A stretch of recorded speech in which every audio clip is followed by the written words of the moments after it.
स्वागत है। आज हम श्रीमद् भगवद गीता के पहले अध्याय, जिसे अर्जुन विषाद योग कहते हैं, उस पर थोड़ी गहरी बात करेंगे। हाँ, बिल्कुल। हमारे पास इस अध्याय के कुछ श्लोक हैं और उनका थोड़ा विश्लेषण भी। हम ये समझने की कोशिश करेंगे कि कैसे ये अध्याय, मतलब कुरुक्षेत्र के मैदान में जो वो महान संवाद हुआ कृष्ण और अर्जुन के बीच, उसकी भूमिका तैयार करता है। सही कहा। और कहते हैं कि महर्षि वेदव्यास ने इसे रचा है। हाँ। देखिए, ये अध्याय सिर्फ एक लड़ाई की तैयारी नहीं है। ये असल में इंसान के मन की एक गहरी उथल-पुथल, एक धर्म संकट को दिखाता है।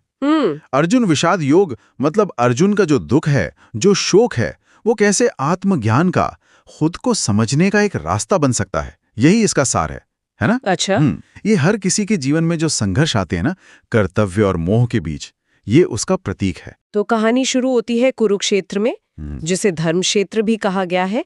धृतराष्ट्र, जो देख नहीं सकते, वो संजय से पूछते हैं कि भाई, युद्ध के लिए जो मेरे और पांडु के बेटे इकट्ठे हुए हैं, उन्होंने क्या किया? हाँ, बिल्कुल।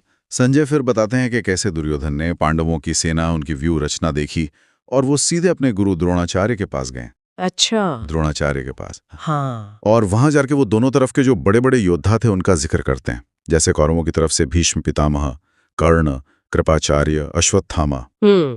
और पांडवों की तरफ से भीम, अर्जुन, सात्यकी, विराट, द्रुपद, धृष्टद्युम्न, मतलब बड़े बड़े नाम गिनाते हैं। और इसके बाद फिर वो युद्ध घोष होता है, शंखनाद। हाँ, वही। फिर माहौल एकदम बदल जाता है। पहले कौरवों की तरफ से भीष्म पितामह अपना शंख बजाते हैं जोर से। अच्छा। और फिर तो जैसे पूरी कौरव सेना में शंख, नगाड़े, ढोल सब एक साथ बज उठते हैं, भयंकर शोर। फिर जवाब आता है पांडव पक्ष से। श्री कृष्ण अपना पांजन्य शंख बजाते हैं। पांजन्य। और अर्जुन अपना देवदत्त शंख। फिर भीम और बाकी पांडव महारथी भी अपने अपने दिव्य शंख बजाते हैं। संजय बताते हैं कि वो आवाज इतनी भयंकर थी कि उसने आकाश और पृथ्वी दोनों को गुंजा दिया। बाप रे। और कहते हैं कि धृतराष्ट्र के पुत्रों के हृदय विदीर्ण कर दिए, मतलब उनके दिल दहल गए। ये सिर्फ युद्ध का ऐलान नहीं था, ये एक तरह से मनोवैज्ञानिक दबाव बनाने की कोशिश भी थी। इसी माहौल में अर्जुन फिर श्री कृष्ण से कहते हैं कि मेरा रथ दोनों सेनाओं के बिल्कुल बीच में ले चलिए। हाँ। मैं देखना चाहता हूँ कि मुझसे लड़ने के लिए यहाँ कौन कौन आए हैं जो इस दुर्योधन का भला चाहने वाले हैं। मतलब यहाँ से चीजें बदलती है ना। बिल्कुल बिल्कुल, ये एक टर्निंग पॉइंट है। और श्री कृष्ण रथ को ठीक भीष्म और द्रोण, मतलब दादा और गुरु के सामने ले जाकर खड़ा कर देते हैं। और कहते हैं, हे पार्थ, इन कुरुवंशियों को देखो जरा। और अर्जुन जब देखते हैं तो क्या पाते हैं? अपने ही लोग। अपने ही लोग। पितामह, आचार्य, मामा, भाई, बेटे, पोते, मित्र, ससुर, सबके सब सामने खड़े हैं, युद्ध के लिए तैयार। ये देखना उनके लिए बहुत बड़ा धक्का था। हाँ, मतलब अपने ही परिवार को, अपनों को दुश्मन की तरह सामने देखकर अर्जुन तो बिल्कुल हिल जाते हैं पूरी तरह से। वो कहते हैं, हे कृष्ण, इन स्वजनों को यहाँ युद्ध के लिए खड़ा देखकर मेरे अंग शिथिल हो रहे हैं, मतलब हाथ पैर कांप रहे हैं, मेरा मुंह सूख रहा है, शरीर में कंपन हो रही है, रोंगटे खड़े हो गए हैं और हाथ से गांडीव धनुष छूट रहा है।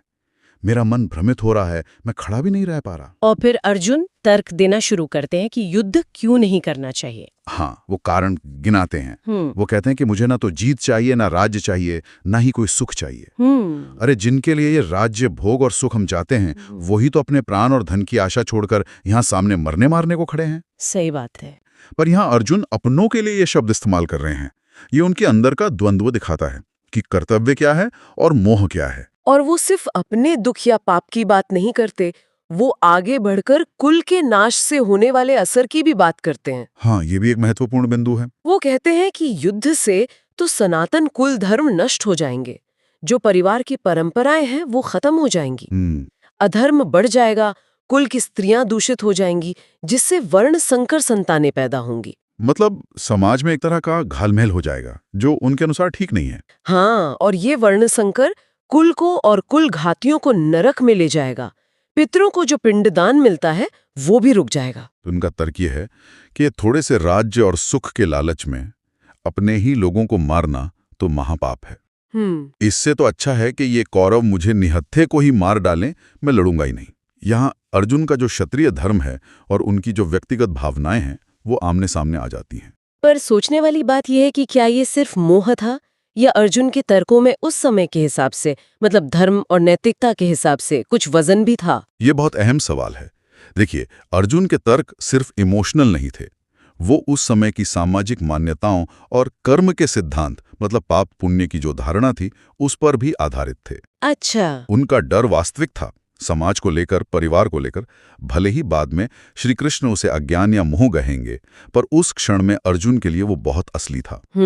और अंत में संजय बताते हैं कि शोक से इतने व्याकुल हो गए अर्जुन कि उन्होंने अपना धनुष बाण एक तरफ रखा और रथ के पिछले हिस्से में जाकर बैठ गए। बस यहीं पर पहला अध्याय खत्म हो जाता है। हाँ, यहीं पर।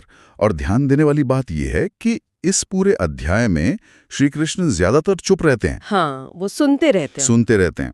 पर रथ को बीच में ले जाकर उन्होंने अर्जुन को वो स्थिति दिखाई जिससे अर्जुन को आत्मनिरीक्षण का, अपने अंदर झांकने का मौका मिला। एक तरह से स्टेज सेट कर दिया आगे के उपदेश के लिए। तो ये पहला अध्याय असल में एक महान योद्धा के मन में चल रहे गहरे भूचाल को दिखाता है। कर्तव्य और व्यक्तिगत संबंध, धर्म और भावनाएं, इनके बीच का संघर्ष। बिल्कुल। ये दिखाता है कि कैसे मोह और करुणा भी कभी-कभी इंसान को उसके रास्ते से, उसके धर्म से डिगा सकते हैं। एकदम सही। और इससे हमें ये सीखने को मिलता है कि मुश्किल हालात में फैसला लेना कितना कठिन हो सकता है, खासकर जब दिल और दिमाग के बीच एक तरह की जंग छिड़ी हो। और ये अध्याय आज भी उतना ही प्रासंगिक है मुझे लगता है, क्योंकि ये कुरुक्षेत्र सिर्फ बाहर युद्ध के मैदान में नहीं होता, ये हमारे अंदर भी रोज चलता रहता है। सही बात है। मोह और विवेक के बीच, डर और साहस के बीच, हम सब कहीं ना कहीं अर्जुन की तरह इस स्थिति का सामना करते हैं। बिल्कुल। तो ये थी श्रीमद् भगवद गीता के पहले अध्याय अर्जुन विषाद योग पर हमारी एक संक्षिप्त सी चर्चा।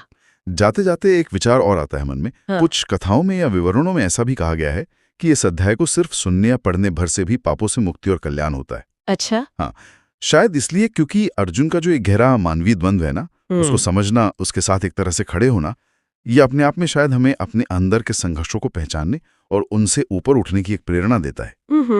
ये आत्मा की गहराइयों में झांकने का एक मौका है। ये एक बहुत दिलचस्प बात है, इस पर सोचना चाहिए।